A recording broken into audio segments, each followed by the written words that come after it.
Hi everyone, welcome to my channel CR Gowda vibes. ನಾನು ನಿಮ್ಮ ಕನ್ನಡತಿ ಚೈತ್ರ ಗೌಡ. ಮತ್ತು ಎಲ್ಲರೂ ಹೆಂಗಿದ್ದೀರಾ? ಐ ಹೋಪ್ ಎಲ್ಲರೂ ಚೆನ್ನಾಗಿದ್ದೀರಾ ಅಂತ. ನಾನು ಕೂಡ ಆರೋಗ್ಯವಾಗಿ ಚೆನ್ನಾಗಿದ್ದೀನಿ. ಇವತ್ತು ನಾನು ಮಾರ್ನಿಂಗ್ ಬ್ಲಾಗ್ ಸ್ಟಾರ್ಟ್ ಮಾಡ್ತಾಯಿದ್ದೀನಿ. ಇವತ್ತು ನನ್ನ ಕೆಲಸದ ಜೊತೆಗೆ ನಿಮಗೆ ಒಂದು ಚಿಕ್ಕ ರಂಗೋಲಿ ಬಗ್ಗೆ ಒಂದು ಪ್ರೇರಣಾದಾಯಕ ಕಥೆನ ಹೇಳ್ತೀನಿ. ಈ ಕತೆ ಇಷ್ಟ ಆದರೆ ಮತ್ತು ನನ್ನ ವಿಡಿಯೋ ಇಷ್ಟ ಆದರೆ ಸಪೋರ್ಟ್ ಮಾಡಿ, ಲೈಕ್, ಶೇರ್, ಸಬ್ಸ್ಕ್ರೈಬ್ ಮಾಡಿ. ಏಕೆಂದರೆ ನಿಮ್ಮ ಪ್ರೀತಿ ನನ್ನ ಪ್ರೇರಣೆ. ಪ್ಲೀಸ್ ಸಪೋರ್ಟ್ ಮಾಡಿ.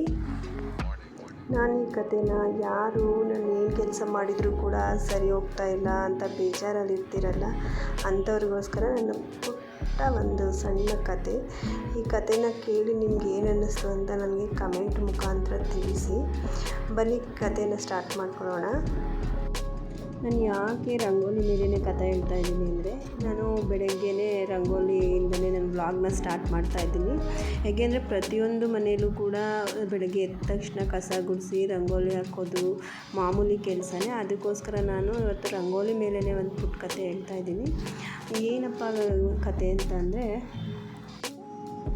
ಒಂದು ಪುಟ್ಟ ಹಳ್ಳಿಯಲ್ಲಿ ಪ್ರೇಮ ಅಂತ ಒಂದು ಹುಡುಗಿ ಇರ್ತಾಳೆ.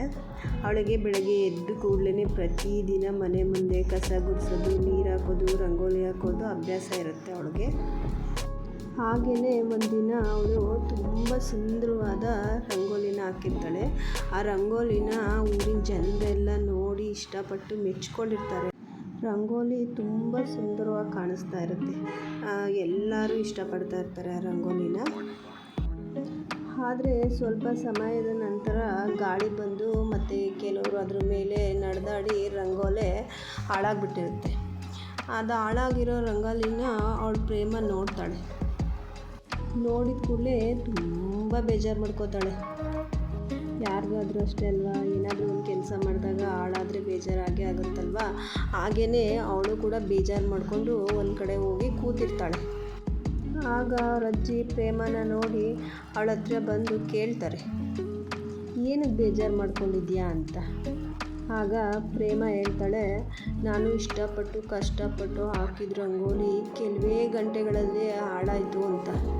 ಆಗ ಅಜ್ಜಿ ಅದಕ್ಕೆ ನಗ್ತಾ ಹೇಳ್ತಾಳಂತೆ, ಮಗಳೇ, ರಂಗೋಲಿಯ ಸೌಂದರ್ಯ ಎಷ್ಟು ದಿನ ಉಳಿಯುತ್ತದೆ ಎನ್ನುವುದರಲ್ಲಿ ಇಲ್ಲ, ಅದನ್ನು ಎಷ್ಟು ಪ್ರೀತಿಯಿಂದ ಹಾಕಿದೀಯಾ ಅನ್ನೋದರಲ್ಲಿದೆ. ಜೀವನವೂ ಹಾಗೆ. ನಾವು ಮಾಡುವ ಒಳ್ಳೆಯ ಕೆಲಸಗಳು ಕೆಲವೊಮ್ಮೆ ತಕ್ಷಣಕ್ಕೆ ಫಲ ಕೊಡೋದಿಲ್ಲ. ಕೆಲವರು ಅದನ್ನು ಮೆಚ್ಚೋದಿಲ್ಲ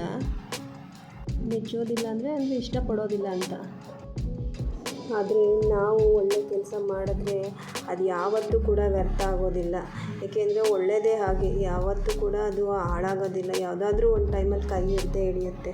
ಹಾಗೇ ಕೂಡ ನಮ್ಮ ಕೆಲಸನ ಒಳ್ಳೆಯ ರೀತಿಯಲ್ಲಿ ಮಾಡಿದ್ರೆ ಅದು ಯಾವತ್ತೂ ವ್ಯರ್ಥ ಆಗೋದಿಲ್ಲ ಅಂತ ಹೇಳ್ತಾರೆ ಅಜ್ಜಿ. ಆ ಮಾತನ್ನು ಪ್ರೇಮ ಕೇಳಿಸ್ಕೊಂಡು ಏನೋ ಸಮಾಧಾನ ಆಗುತ್ತೆ ಅವಳಿಗೆ. ಮತ್ತೆ ಪ್ರತಿದಿನ ಹೊಸ ರಂಗೋಲಿ ಹಾಕೋಕ್ಕೆ ಶುರು ಮಾಡ್ತಾಳೆ ಅವಳು.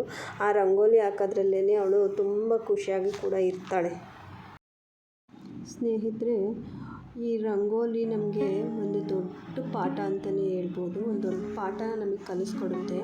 ಏಕೆಂದರೆ ನಾವು ಪ್ರತಿದಿನ ಹೊಸ ರಂಗೋಲಿಗಳನ್ನ ಹಾಕ್ತಾನೆ ಇರ್ತೀವಿ. ಇವತ್ತೊಂದು ರಂಗೋಲಿ ಹಾಕಿದರೆ ಮತ್ತೆ ನಾಳೆ ಅದನ್ನು ಗುಡಿಸಿ ಮತ್ತೆ ಇನ್ನೊಂದು ರಂಗೋಲಿ ಹಾಕ್ತಾನೆ ಇರ್ತೀವಿ. ಹಾಗೆ ಕೂಡ ನಮ್ಮ ಜೀವನದಲ್ಲೂ ನಾವೇನೇ ಕೆಲಸ ಮಾಡಿದ್ರೆ ಅದಕ್ಕೆ ಮಾತಾಡೋರು ಸಾವಿರಾರು ಜನ, ನೂರಾರು ಜನ ಇದ್ದೇ ಇರ್ತಾರೆ. ಅದಕ್ಕೆಲ್ಲ ನಾವು ತಲೆ ಕೆಡಿಸ್ಕೋಬಾರ್ದು. ಅವ್ರು ಹೇಳಿದ್ದನ್ನೆಲ್ಲ ಈ ಕಿವಿಲಿ ಕೇಳಿಸ್ಕೊಂಡು ಈ ಕಿವಿಲಿ ಬಿಡಬೇಕು. ಹಾಗೇ ಹೆಂಗೆ ಇವಾಗ ಗುಡಿಸಿ ಮತ್ತೆ ಇನ್ನೊಂದು ರಂಗೋಲಿ ಹಾಕ್ತೀವಿ, ಹಾಗೇ ಆ ಮಾತುಗಳನ್ನ ಬಿಟ್ಬಿಟ್ಟು ಒಳ್ಳೆ ಮಾತುಗಳನ್ನ ಯಾರು ಆಡ್ತಾರೆ ಆ ಮಾತುಗಳನ್ನ ನಾವು ತೊಗೊಂಡು ನಾವೇನು ಕೆಲಸ ಮಾಡ್ತಿದ್ವಿ ಅದ್ರ ಮೇಲೆ ಕಾನ್ಫಿಡೆನ್ಸ್ ಇತ್ತು ಅಂತಂದರೆ ಅದನ್ನು ಮುಂದುವರ್ಸ್ಕೊಂಡು ಹೋಗಬೇಕು. ಈ ಕತೆಗೆ ನನಗೆ ಒಂದು ಲೈನಲ್ಲಿ ಏನಾದರೂ ಹೇಳ್ಬೇಕು ಅಂತ ಅನಿಸಿದರೆ ನನಗೊಂದು ಲೈನ್ ನೆನಪಾಗ್ತಾಯಿದೆ. ಹಾಳಾಗುವ ಭಯದಿಂದ ಸೃಷ್ಟಿಸುವುದನ್ನು ನಿಲ್ಲಿಸಬೇಡ. ಈ ಲೈನ್ ಚೆನ್ನಾಗಿದೆ ಅಂತ ಅನ್ನಿಸ್ತು ನನಗೆ. ನಿಮಗೆ ಅನ್ನಿಸ್ತಿದೆ ಈ ಲೈನ್ ಅನ್ನೋದನ್ನು ಕಮೆಂಟ್ ಮುಖಾಂತರ ನೀವು ತಿಳಿಸಿ. ನೀವೇನಾದರೂ ಹೇಳಿದ್ರೇ ನನಗೂ ಕೂಡ ನಿಮ್ಗೆ ಏನು ಅನಿಸಿಕೆ ಇದೆ ಅಂತ ನನಗೂ ಅರ್ಥ ಆಗುತ್ತೆ. ಮತ್ತು ನಾನು ನೆಕ್ಸ್ಟು ಇದೇ ಥರದ ಒಂದು ಸಣ್ಣ ಪುಟ್ಟ ಪ್ರೇರಣಾದಾಯಕ ಕಥೆಗಳನ್ನ ಹೇಳೋಕ್ಕೆ ನನಗೂ ಖುಷಿಯಾಗುತ್ತೆ. ನಾನು ಹೇಳೋದೇನೆಂದರೆ, ಇಂದು ಮಾಡಿದ ಸಣ್ಣ ಪ್ರಯತ್ನವೇ ನಾಳೆ ನಿಮ್ಮ ದೊಡ್ಡ ಯಶಸ್ಸಿಗೆ ಕಾರಣವಾಗಬಹುದು ಅಲ್ವಾ ಫ್ರೆಂಡ್ಸ್? ನಿಜ ಅಲ್ವಾ? ಹೌದು, ಪ್ರಯತ್ನ ಪಡಿ. ಹಾಗೆ ನೀವೇನೇ ಕೆಲಸ ಮಾಡಿದರೂ ಕೂಡ ಕಾನ್ಫಿಡೆನ್ಸಲ್ಲಿ ಮಾಡಿ. ಏಕೆಂದರೆ ಯಾರ ಮಾತಿಗೂ ತಲೆ ಕೆಡಿಸ್ಕೋಬೇಡಿ. ಮಾತಾಡಿದವರೆಲ್ಲ ಯಾರು ಬಂದು ನಮಗೆ ಒಂದು ಊಟನೂ ಕೊಡಲ್ಲ. ಊಟ ಕೊಡೋದಿರಲಿ, ನಮಗೆ ಒಂದು ಮನಸ್ಸಿಗೆ ಸಮಾಧಾನ ಆಗೋವಂಥ ಮಾತು ಕೂಡ ಆಡಲ್ಲ. ಬರ್ತಾರೆ, ನಮ್ಮ ಕತೆಗಳನ್ನ ಕೇಳ್ಕೊತಾರೆ, ನಕ್ಕೊಂತ ಇನ್ನೊಬ್ಬರು ಮುಂದೆ ಹೇಳ್ತಾರೋ ಹೊರತು ಯಾರು ಕೂಡ ನಮಗೆ ಒಂದೊತ್ತು ನೀರು, ಊಟ, ಬಟ್ಟೆ ಯಾರು ಕೊಡಲ್ಲ. ಅದಕ್ಕೆ ಯಾರ ಮಾತಿಗೂ ತಲೆ ಕೆಡಿಸ್ಕೋಬೇಡಿ. ನಮ್ಮ ಕೆಲಸದ ಮೇಲೆ ನಮಗೆ ನಂಬಿಕೆ ಇರಬೇಕು. ಆವಾಗ ನಮ್ಮ ಕೆಲಸನೇ ನಮಗೆ ಕೈ ಹಿಡಿಯುತ್ತೆ. ನನಗೆ ಅದು ತುಂಬಾ ಅನುಭವ ಆಗಿದೆ. ಅದಕ್ಕೋಸ್ಕರ ಅನ್ನೋರೆಲ್ಲ ಅನ್ಕೋತಾ ಇರಲಿ. ಇಷ್ಟ ಇದ್ದವ್ರು ನಮ್ಮ ಜೊತೆ ಇರ್ತಾರೆ, ಇಷ್ಟ ಆಗದಿದ್ದವ್ರು ಬಿಟ್ಟೋಗ್ತಾರೆ.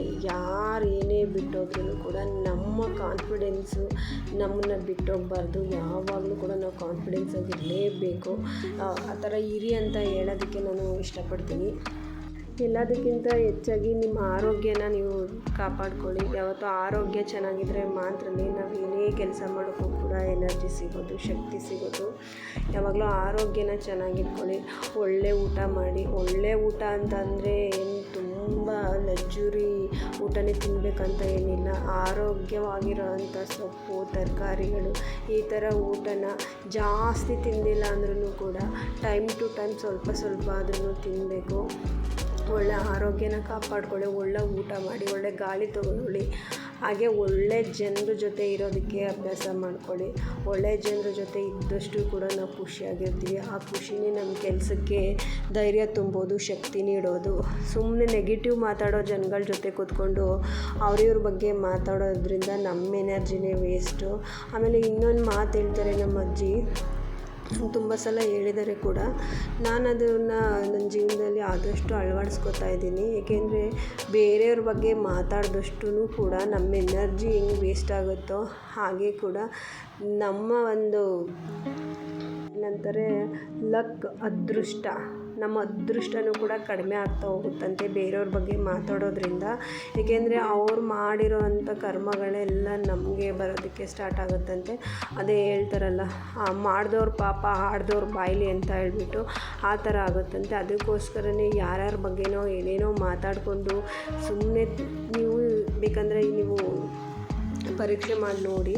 ನೀವು ಯಾರ ಬಗ್ಗೆನಾದರೂ ಏನಾದರೂ ಒಂದು ವಿಷಯ ಕೇಳಿದರೆ ನೀವು ಆ ವಿಷಯನ ಅಲ್ಲಿ ಮಾತಾಡಿ ಬಿಟ್ಟು ಬರೋದಿಲ್ಲ. ನಿಮ್ಮ ಮನೆಗೆ ಬಂದುಬಿಟ್ಟು ನೀವು ಸುಮ್ಮನೆ ಕೂತ್ಕೊಂಡಿದ್ರೆ ಅಥವಾ ಏನಾದರೂ ಕೆಲಸ ಮಾಡ್ತಾಯಿದ್ರು ಕೂಡ ನಿಮ್ಮ ಬಗ್ಗೆ ನೀವು ಯೋಚನೆ ಮಾಡ್ತಾ ಇರಲ್ಲ. ಅಲ್ಲಿ ಯಾರ್ದೋ ಬಗ್ಗೆ ಮಾತಾಡಿರ್ತೀರಲ್ಲ, ಅವ್ರ ಬಗ್ಗೆನೇ ನಿಮ್ಮ ತಲೆಯಲ್ಲಿ ಓಡ್ತಾ ಇರುತ್ತೆ.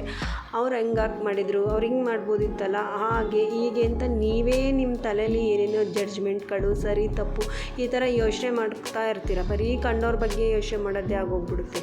ಆದರೆ ನಿಮ್ಮ ಬಗ್ಗೆ ನೀವು ಅಷ್ಟು ಟೈಮ್ ಕೊಟ್ಕೊಂಡು ನಾನು ಏನು ಮಾಡಬೇಕು, ನಾಳೆಗೆ ಏನು ಮಾಡಬೇಕು, ಏನು ಮಾಡಿದರೆ ಏನಾಗುತ್ತೆ ನನ್ನ ಜೀವನದಲ್ಲಿ ನಾನು ಹೇಗಿರಬೇಕು ಅಂತ ನೀವು ಯೋಚನೆ ಮಾಡಲ್ಲ. ನಿಮ್ಮ ಕನಸುಗಳೇನು, ಆ ಕನಸುಗಳನ್ನ ಈಡೇರಿಸ್ಕೊಳ್ಳೋಕ್ಕೆ ನೀವು ಎಷ್ಟು ಶ್ರಮ ಪಡಬೇಕು ಆ ಥರ ಯೋಚನೆ ಮಾಡೋದಿಲ್ಲ. ಬರೀ ಅವ್ರದ್ದೇ ತಲೆಯಲ್ಲಿ ಕೂತಿರುತ್ತೆ. ಅದಕ್ಕೋಸ್ಕರ ನಾನು ಹೇಳೋದೇನೆಂದರೆ, ಅವ್ರಿವ್ರ ಬಗ್ಗೆ ಮಾತಾಡೋದಕ್ಕಿಂತ ಆದಷ್ಟು ದಿನದಲ್ಲಿ ಒಂದು ಅರ್ಧ ಗಂಟೆ 1 ಅವರ್ ಆದ್ರೂ ಕೂಡ ನೀವು ಏಕಾಂತವಾಗಿ ಎಲ್ಲಾದರೂ ಒಂದು ಕಡೆ ನಿಮ್ಮ ಬಗ್ಗೆ ಕೂತ್ಕೊಂಡು ನೀವೇ ಯೋಚನೆ ಮಾಡಿ. ಯಾರ ಜೊತೆನೂ ಕೂಡ ಮಾತಾಡಬೇಡಿ. ನಿಮ್ಮ ಬಗ್ಗೆ ನೀವೇ ಸೈಲೆಂಟಾಗಿ 1 ಅವರ್ ಎಲ್ಲಾದರೂ ಹೊರಗಡೆ ಕೂತ್ಕೊಂಡು ಸಮಾಧಾನದಿಂದ ನೀವೇನು ಮಾಡ್ತಿದ್ದೀರಾ, ನಿಮ್ಮ ಲೈಫಿಗೆ ಏನು ಬೇಕು, ನೀವೇನು ಮಾಡಿದ್ರೆ ನೀವು ಸಕ್ಸಸ್ನ ಕಾಣ್ತೀರಾ, ಅದಕ್ಕೆ ನೀವೇನೆಲ್ಲ ತಯಾರಿ ಮಾಡ್ಕೋಬೇಕು ಅದ್ರ ಬಗ್ಗೆ, ದಿನಕ್ಕೆ ನೀವು ಮಾಡಿರೋ ಕೆಲಸದ ಬಗ್ಗೆ, ನಾನು ಇವತ್ತು ಈ ಕೆಲಸ ಮಾಡಿದ್ದೀನಿ ಅದು ಸರಿ ತಪ್ಪು ಅದ್ರ ಬಗ್ಗೆ ಯೋಚನೆ ಮಾಡಿ. ಬೇರೆಯವ್ರ ಬಗ್ಗೆ ಮಾತಾಡೋದಕ್ಕಿಂತ ಡೈಲಿ 1 ಅವರ್ ಬೇರೆಯವ್ರ ಮನೆ ಬಗ್ಗೆ ಮಾತಾಡ್ತಿರಲ್ಲ, ಅದ್ರ ಬಗ್ಗೆ ನಿಮ್ಮ ಬಗ್ಗೆ ನೀವು ಯೋಚನೆ ಮಾಡಿ. ಆಗ ನಿಮ್ಮ ಜೀವನ ಚೆನ್ನಾಗಿರುತ್ತೆ. ಹಾಗೆ ನಿಮ್ಮ ಬಗ್ಗೆ ನೀವು ಯೋಚನೆ ಮಾಡಿದಷ್ಟು ಕೂಡ ನಿಮಗೆ ಒಳ್ಳೆಯದಾಗುತ್ತೆ ಹೊರತು ಬೇರೆ ಅದಕ್ಕೋಸ್ಕರ ನಾನು ಕೂಡ ಎಲ್ಲ ಯಾರು ಮಾತಾಡೋಕ್ಕೆ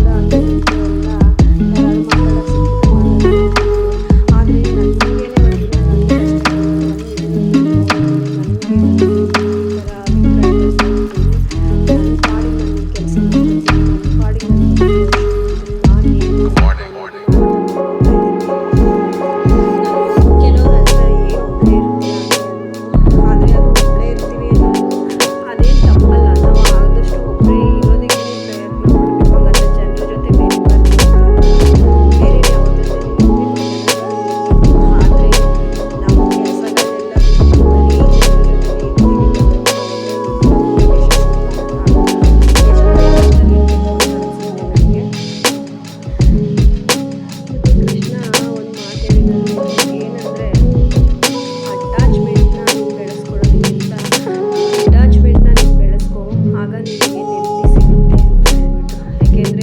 ಪ್ರತಿಯೊಬ್ಬರೂ ಕೂಡ ನಾವೆಲ್ಲರೂ ಕೂಡ ಬಿಟ್ಟು ಹೋಗಲೇಬೇಕು. ಯಾರು ಕೂಡ ಶಾಶ್ವತ ಅಲ್ಲ.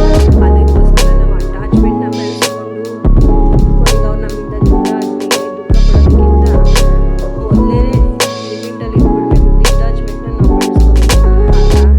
ದೇವರೇ ಕೂಡ ನಮಗೆ ದಾರಿ ತೋರಿಸ್ತಾನೆ. ನಮಗೆ ಆ ನೋವು ಕೂಡ ಆಗೋದಿಲ್ಲ. ನೋವು ಆಗಲ್ಲ ಅಂತಲ್ಲ, ಆಗುತ್ತೆ, ಆದರೆ ಅಷ್ಟೊಂದು ನೋವೇನಾಗೋದಿಲ್ಲ ಅಂತ ಅನಿಸುತ್ತೆ. ಅದಕ್ಕೆ ಅಟ್ಯಾಚ್ಮೆಂಟ್ಗಿಂತ ಡಿಟ್ಯಾಚ್ಮೆಂಟೇ ಒಳ್ಳೆಯದು ಅನ್ನೋದು ನನ್ನ ಅಭಿಪ್ರಾಯ.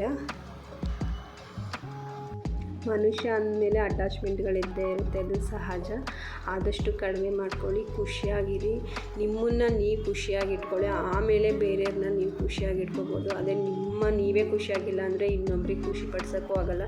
ನೀವು ಖುಷಿ ಇಲ್ಲ ಅಂತಂದರೆ ನಿಮ್ಮ ಜೊತೆ ಯಾರೂ ಕೂಡ ಸೇರೋದೂ ಇಲ್ಲ. ಇವ್ರು ಏನಪ್ಪ ಇವ್ರು ಯಾವಾಗಲೂ ಬೇಜಾರಲ್ಲೇ ಇರ್ತಾಳೆ, ಅವಳ ಹತ್ರ ಏನು ಮಾತಾಡೋದು ಅಂದ್ಕೊಂಡ್ಬಿಡ್ತಾರೆ. ಅದಕ್ಕೋಸ್ಕರ ಯಾವಾಗಲೂ ಖುಷಿಯಾಗಿರಿ ಅಂತ ಹೇಳ್ತೀನಿ. ನಾನು ಕೂಡ ಈ ವ್ಲಾಗ್ನ ಮುಗಿಸ್ತಾ ಇದ್ದೀನಿ. ನಿಮ್ಮ ಅನಿಸಿಕೆನ ನೀವು ಕಮೆಂಟ್ ಮುಖಾಂತರ ನನಗೆ ತಿಳಿಸಿ. ನಿಮ್ಮ ಅಭಿಪ್ರಾಯನ ತಿಳ್ಕೊಳ್ಳೋದಕ್ಕೆ ನಾನು ತುಂಬ ಕಾತುರದಿಂದ ಕಾಯ್ತಾ ಇರ್ತೀನಿ. ಪ್ಲೀಸ್ ಕಮೆಂಟ್ ಮಾಡಿ. ಪ್ಲೀಸ್ ಯಾರು ಕೂಡ ಬ್ಯಾಡಾಗಿ ಕಮೆಂಟ್